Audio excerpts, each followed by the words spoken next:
लेखक शब्द के अंत में कौन सा प्रत्यय लगा हुआ है? लेखक में कौन सा प्रत्यय लगा हुआ है? 26 कमेंट करिए तो आंसर। लेखक शब्द के अंत में कौन सा प्रत्यय लगा हुआ है? लेखक में फ्रेंड्स क्या लगा हुआ है जी? 26 का कमेंट करिए आंसर। चलिए 26 का आंसर पता है क्या होगा फ्रेंड्स? यहाँ पे आपका डी हो जाएगा। ठीक है जी, लेखक में अक लगा रहता है। क्या लगा रहता है? अक।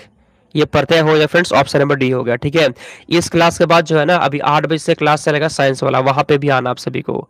अगला, किस शब्द में जो है ना अव्ययी भाव समास होता है? बताइए इसमें किस में अव्ययी भाव समास है? 27 का कमेंट करिए तो आंसर।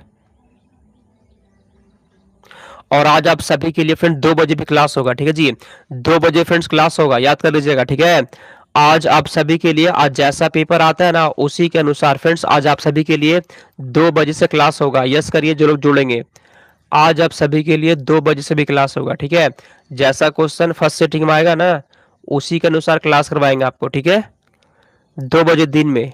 यस करिए आप लोग एक बार सब लोग कि 2 बजे में जुड़ेंगे। ठीक है, सबको 2 बजे भी आना है। तो किस शब्द में फ्रेंड्स अव्ययी भाव समास होता है? बताइए। प्रतिफल में फ्रेंड्स ऑप्शन नंबर ए हो जाएगा। आगे चलते हैं 28 नंबर क्वेश्चन है, जातिवाचक संज्ञा कौन नहीं है? जातिवाचक संज्ञा नहीं है, बताइए। ठीक है सर, हाँ तो सबको आना है। चलिए क्वेश्चन बोला गया ना, इसमें से किस में जातिवाचक संज्ञा नहीं होता है? 28 का कमेंट करिए तो।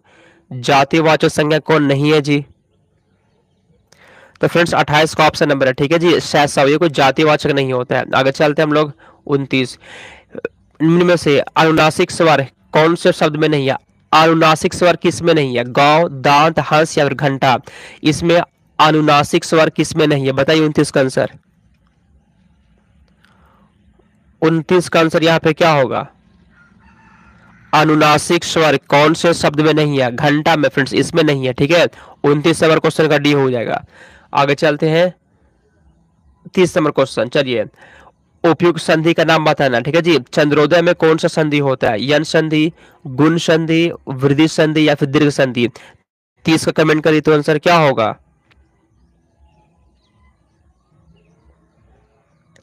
तो फ्रेंड्स यहाँ पे 30 नंबर क्वेश्चन का भी है जी, क्या होता है? गुण संधि होता है। 30 नंबर क्वेश्चन का भी हो जाएगा। आगे चलते हैं 31, इसमें से कौन सा शब्द विकारी होता है?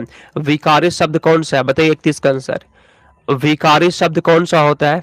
कमेंट करिए 31 का सही जवाब क्या होगा, बताइए। तो फ्रेंड्स यहाँ पे 31 नंबर क्वेश्चन का भी है जी, विशेषण क्या होता है? विकारी शब्द होता है। 31 का भी हो जाएगा।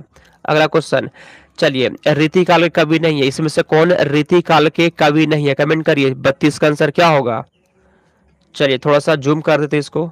अब बताइए जी, क्वेश्चन बोला गया ना इसमें से रीतिकाल के कवि नहीं है, कौन?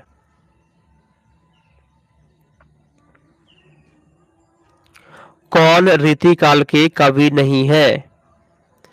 नाथुराम शंकर शर्मा। ठीक है फ्रेंड्स, ये जो है ना ये रीतिकाल का भी नहीं है फ्रेंड्स, ऑप्शन नंबर ए हो जाएगा। ठीक है, अगला क्वेश्चन यहाँ पे 33, विसर्ग का प्रयोग किन शब्दों में नहीं होता है?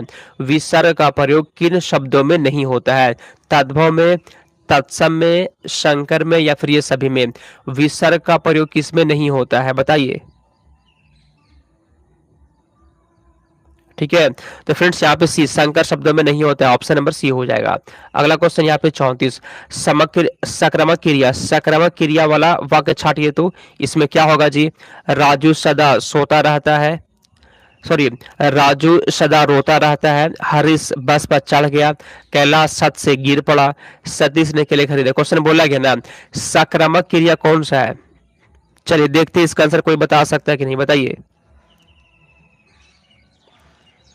सतीश ने केले खरीदे। ठीक है फ्रेंड्स, सतीश ने केले खरीदे, ये वाला जो है ना संक्रामक क्रिया हो जाएगा। 34 नंबर क्वेश्चन का डी यहाँ पे। ठीक है, चलिए आगे चलते हैं 35 नंबर क्वेश्चन, सज्जन का संधि विच्छेद क्या होता है? सज्जन का संधि विच्छेद क्या होता है? जिसका भी तैयारी फ्रेंड्स अभी तक अच्छा नहीं है, बाद में जिसका एग्जाम है उसके लिए बहुत अच्छा मौका है, पता है आप सभी के लिए मात्र 149 रुपये में फ्रेंड्स नोट तैयार किया गया है। नोट्स में फ्रेंड्स आपको टॉप क्वेश्चन है, हम प्रूफ दिखा दिए जी, same to same question note से मैच करता है। अगर आपको नोट्स लेना होगा मेरा व्हाट्सएप नंबर यहाँ पे 92 41 21 66 96, व्हाट्सएप पे मैसेज करके आप नोट्स को ले सकते हैं। ठीक है, नोट्स मत छोड़िए, ले लीजिए, ये इससे आपको बहुत हेल्प मिलेगा। सज्जन का संधि विच्छेद क्या होता है? सत्य जुड़ जन होता है फ्रेंड्स, आप सभी का सी हो जाएगा। ठीक है, आगे चलते हैं 36 नंबर। घा का फ्रेंड्स उच्चारण स्थान क्या होता है? घा, घा का उच्चारण स्थान क्या होता है? कमेंट करिए तो। 36 का सही जवाब क्या है जी? एक बार सब लोग मिलकर क्लास को लाइक और शेयर करिए तो, ताकि और भी बच्चे आ जाए। बताइए तो 36 का फ्रेंड्स यहाँ पे कंठ हो जाएगा। ठीक है जी, घा का कहां से होता है? कंठ से होता है। अगला क्वेश्चन 37, महेंद्र में कौन सी संधि होगी? महेंद्र में कौन सी संधि होगी? बताइए 37 का आंसर। रीजनिंग नहीं पढ़ाते हैं जी। चलिए, महेंद्र में कौन सी संधि होगी? महेंद्र में कौन सी संधि होती है? तो फ्रेंड्स यहाँ पे आपका 37 नंबर क्वेश्चन का पता है क्या होगा जी? महेंद्र में क्या होता है? महेंद्र में गुण संधि होता है। 37 का बी हो जाएगा। ठीक है, आगे चलते हैं 38, कार्य आरंभ करने के लिए किस मुहावरे का प्रयोग होता है? कार्य को आरंभ करने के लिए, किसी भी काम को शुरू करने के लिए कौन सा मुहावरा लगता है? बताइए, शुभारंभ, उद्घाटन, प्रवेश करना या फिर श्री गणेश करना। 38 का बताइए तो आंसर। किसी भी कार्य को शुरू करने के लिए, आरंभ करने के लिए किस मुहावरे का प्रयोग होता है? श्री गणेश करना। ठीक है, ऑप्शन नंबर डी हो जाएगा। 40 नंबर, सॉरी 38 नंबर क्वेश्चन का डी हो गया आंसर। अगला, किस क्रम में उस में व्यंजन नहीं होता? कमेंट करिए 39 का आंसर क्या होगा?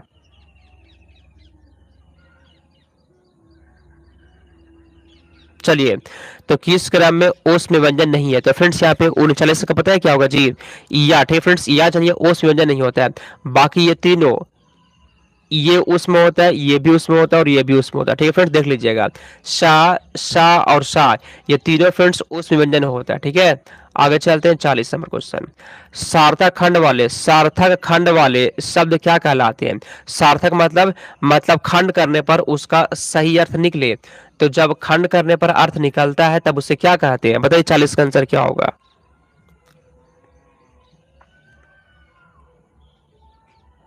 कमेंट करिए जी।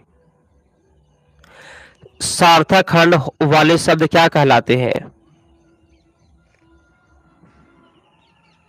उसे फ्रेंड्स यौगिक कहते हैं। ठीक है जी, आप सभी का सी हो जाए। उसे क्या कहते हैं? यौगिक कहते हैं। आगे चलते हैं हम लोग 41 नंबर क्वेश्चन। हिंदी भाषा में उच्चारित ध्वनियों को निम्नलिखित में से किस नाम से जाना जाता है? अक्षर से, ध्वनि से, वर्ण या फिर स्वर। भाषा में स्वतः, भाषा में स्वतः, भाषा में स्वतः उच्चारित ध्वनियों को निम्नलिखित में से किस नाम से जाना जाता है? 41 कमेंट करिए, आंसर क्या होगा?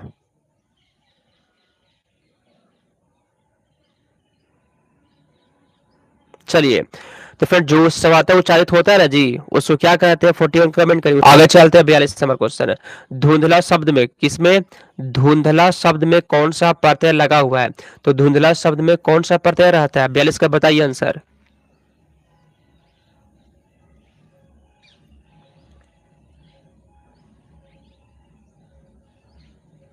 धुंधला शब्द में कौन सा प्रत्यय लगा रहता है? तो फ्रेंड्स यहाँ पे 42 का कमेंट कर दीजिए। 42 का आंसर क्या होगा बताइए? तो फ्रेंड्स उसमें ला रहता है। ठीक है जी, ऑप्शन नंबर सी हो जाएगा। आगे चलते हैं 43, आक्रामक क्रिया कौन सी होती है? आक्रामक क्रिया कौन सी होती है बताइए? ठीक है, आक्रामक क्रिया कौन सी होती है? लिखना, हंसना, पीना या फिर पढ़ना। यहाँ पे 43 नंबर क्वेश्चन का भी है जी, हंसना। ठीक है फ्रेंड्स, हंसना जो है ना, ये आक्रामक क्रिया होता है। ठीक है, हंसना क्या होता है? आक्रामक क्रिया होता है। अगला क्वेश्चन, उसने उसने कठिन परिश्रम किया था किंतु अच्छे अंक ना पा सका, या कैसा वाक्य होता है? बताइए 44 का आंसर। उसने कठिन परिश्रम किया था किंतु अच्छे अंक ना पा सका, इसमें कौन सा वाक्य होता है? 44 का बताइए तो आंसर क्या होगा? चलिए फ्रेंड्स, बहुत ही टॉप क्वेश्चन है जी। ठीक है, तो 44 नंबर क्वेश्चन का पता है यहाँ पे क्या है जी? यह कैसा वाक्य होता है? संयुक्त वाक्य होता है। ऑप्शन नंबर बी हो जाएगा इसका आंसर। आगे चलते हैं हम लोग 45। चलिए 45 नंबर क्वेश्चन, उपसर्ग का चयन करना। ठीक है जी, अभिभावक में कौन सा उपसर्ग होता है? चलिए कमेंट करिए 45 का आंसर क्या होगा? ठीक है, कमेंट करिए तो। चलिए, अभिभावक में कौन सा उपसर्ग होता है? तो फ्रेंड्स यहाँ पे 45 का पता है क्या होगा जी? अभिभावक फ्रेंड्स अभी हो, तो ऑप्शन नंबर यहाँ पे डी हो जाएगा। आगे चलते हैं 46 नंबर क्वेश्चन, मगरमच्छ का स्त्रीलिंग क्या होता है? मगरमच्छ का स्त्रीलिंग शब्द क्या होता है बताइए? 46 का कमेंट करिए आंसर। मगरमच्छ का स्त्रीलिंग क्या होता है?